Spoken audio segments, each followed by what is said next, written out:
Bismillahirrahmanirrahim. Assalamualaikum warahmatullahi wabarakatuh. Innal hamdalillah nahmaduhu wa nasta'inuhu wa na'udzu billahi min syururi anfusina wa min sayyiati a'malina may yahdihillahu fala mudilla lahu wa man yudlilhu fala hadiyalah. Asyhadu an la ilaha illallah wa asyhadu anna Muhammadan abduhu wa rasuluh.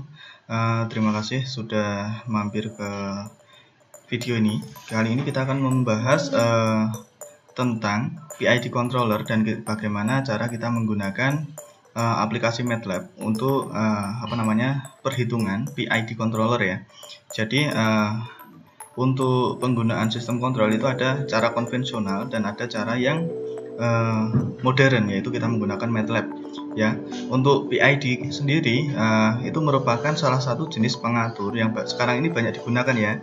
Dan selain ini sistem ini sangat mudah digunakan dalam metode pengaturan yang lain seperti penggunaan logika fuzzy dan robust, sehingga nanti akan menjadi sistem pengatur yang baik.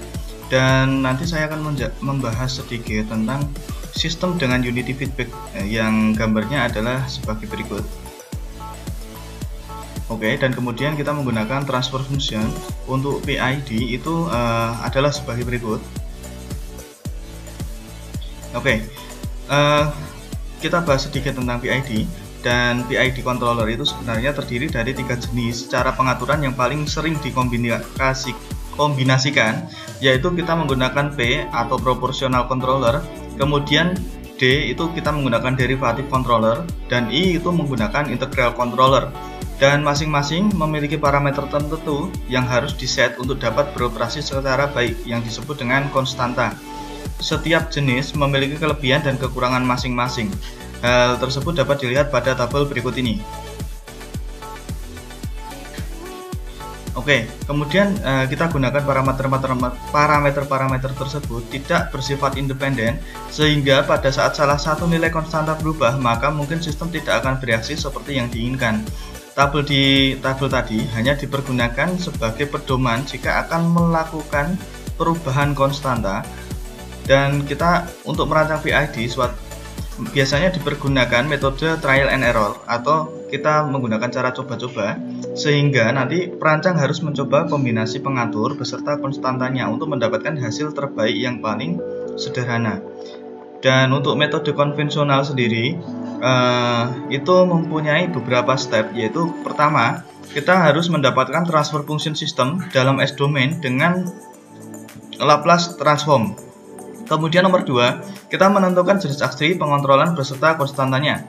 Kemudian kita menggabungkan transfer function yang sudah didapatkan dengan jenis aksi pengontrolan. Kemudian menentukan sistem sinyal input yang akan dimasukkan. Biasanya itu berfungsi biasanya itu fungsi step, fungsi ramp, dan pulse. Dan kemudian menggabungkannya ke dalam transfer function yang baru. Kemudian melakukan perhitungan inverse Laplace transform untuk mendapatkan fungsi dalam T-domain. Kemudian kita menggambarkan respon berdasarkan fungsi dalam T-domain. Untuk melakukan langkah-langkah di atas, atau kita perlukan ketelitian yang sangat tinggi, dan hasil penggambarannya itu seringkali kurang akurat. Nah, oleh karena itu kita sekarang ini dapat menggunakan tool yang bernama MATLAB, sehingga hasilnya nanti akan lebih akurat. Seperti itu. MATLAB sendiri merupakan software untuk pemrograman sistem sampai dengan software untuk proses simulasi. Salah satu software yang digunakan untuk simulasi yang paling sering kita gunakan yaitu kita menggunakan MATLAB dan dari MathWorkbench. Software ini nanti dilengkapi dengan berbagai toolbox yang memudahkan pemakai untuk melakukan perhitungan-perhitungan tertentu. Bahkan saat ini sudah dikembangkan toolbox khusus untuk simulasi yang diberi nama Simulink. Kita langsung aja, kita akan membahas tentang PID, dan ini sebagai suatu sistem kontrol memiliki transfer function sebagai berikut. Ini contoh ya. Nah, dengan kriteria perancangan tersebut, kita memiliki rise time yang cepat, overshot sekecil mungkin, dan tidak memiliki steady state. Dari fungsi di atas, maka parameter yang dimasukkan berupa koefisien pembilang dan penyebutnya. Biasanya dipergunakan variabel bernama num. Untuk pembilang kita gunakan den. Untuk penyebut, kemudian nama variabel tersebut sebenarnya tidak mutlak, sehingga penggunaan nama variabel itu bisa diperbolehkan sembarang seperti itu ya. Kemudian langkah kedua yang perlu dilakukan adalah memilih jenis input yang akan dimasukkan ke dalam sistem. Input ini bisa berupa step, pulse, ramp, sinus, dan sebagainya sebagai dasar analisa untuk dipergunakan fungsi step, sedang penggunaan jenis input yang lain akan dibicarakan pada bagian akhir nanti video ini. Fungsi dasar yang sering dipergunakan adalah step dengan sintak step kurung buka 6, dan T. Untuk S domain atau step ABCD untuk state space, fungsi ini menghasilkan gambar respon sistem bila diberikan input dalam tidur. Kita langsung aja kita gunakan aplikasi MATLAB ya. Oke, sekarang kita sudah membuka aplikasi MATLAB. Kemudian kita langsung akan aja kita masukkan seperti yang tadi kita masukkan. Pertama adalah numerator.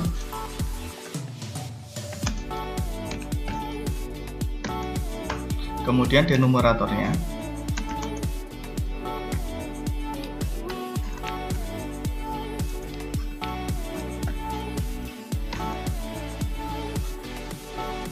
Kemudian kita masukkan stepnya.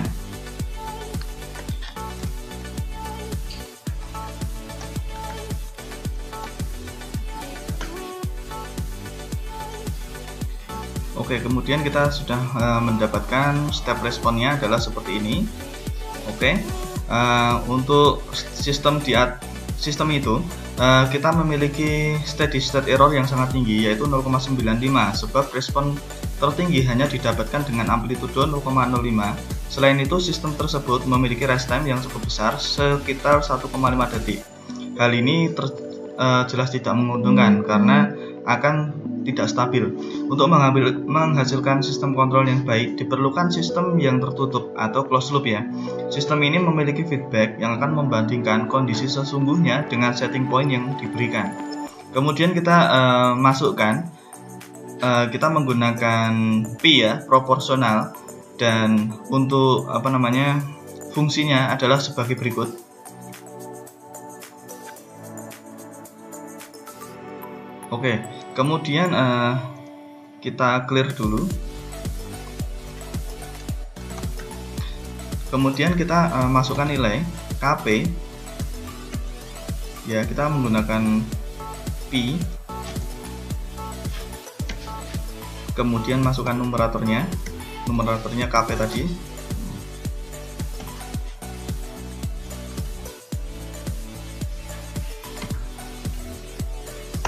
Kemudian masukkan denumeratornya sesuai dengan rumus yang kita dapatkan tadi.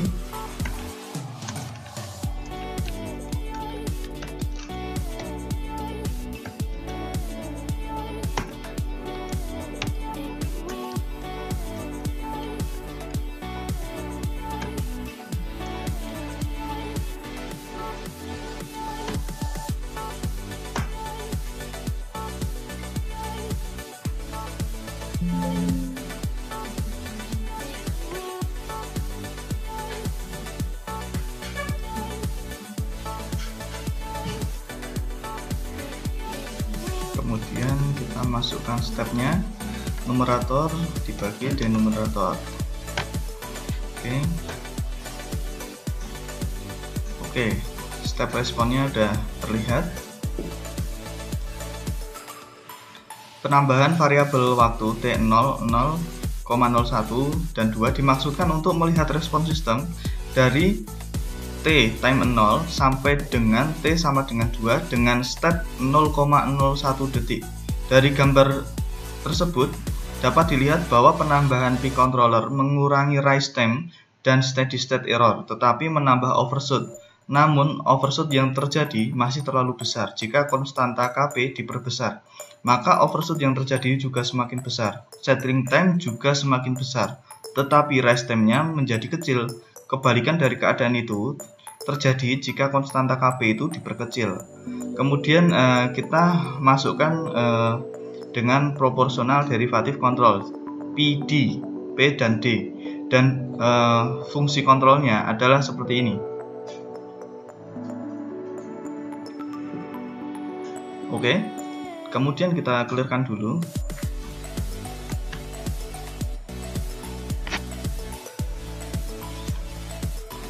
Misalkan KP yang tadi itu bernilai 300, kemudian derivatif KD bernilai 10, kemudian kita masukkan numeratornya seperti rumus yang kita tuliskan tadi, KD KP, kemudian tuliskan denumeratornya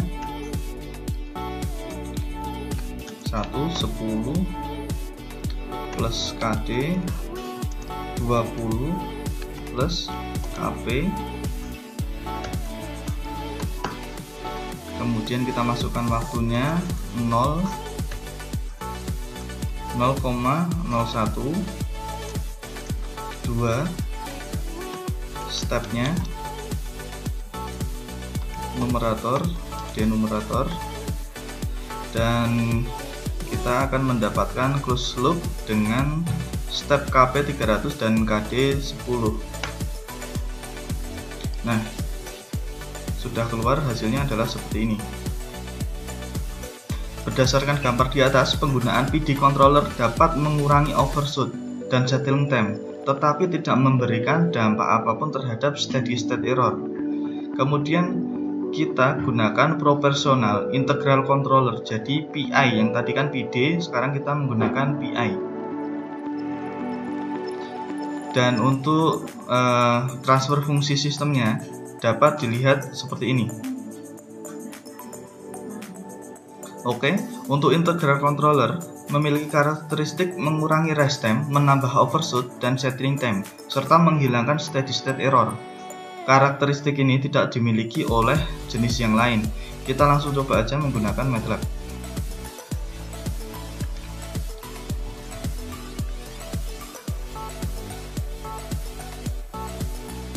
Kita masukkan KP-nya dulu, KI integralnya, kemudian numeratornya KP,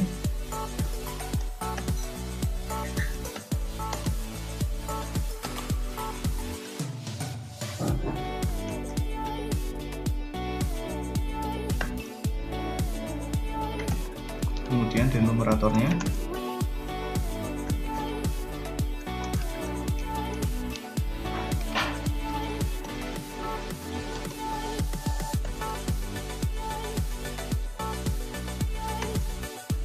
kemudian kita masukkan waktunya,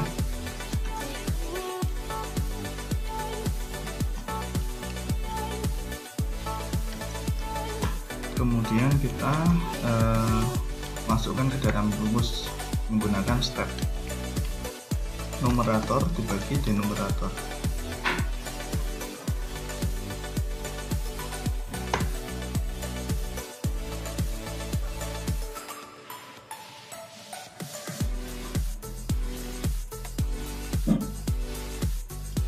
Hasilnya adalah seperti ini. P dan I controller memiliki karakteristik yang sama dalam hal rest time dan overshoot. Oleh karena itu, nilai KP harus dikurangi untuk menghindari overshoot yang berlebihan. Nilai KI diambil lebih besar dari KP karena diinginkan untuk meniadakan steady state error. Jika KP lebih dari KI, maka steady state errornya tidak dapat dihilangkan. Seperti itu. Jadi mungkin cukup sampai di sini untuk video kali ini. Dan apabila kalian ingin mencoba lagi, nanti kalian bisa membuka lewat pakai PDF, nanti langsung kalian coba di MATLAB-nya ya. Mungkin seperti itu. Saya tutup. Assalamualaikum warahmatullahi wabarakatuh.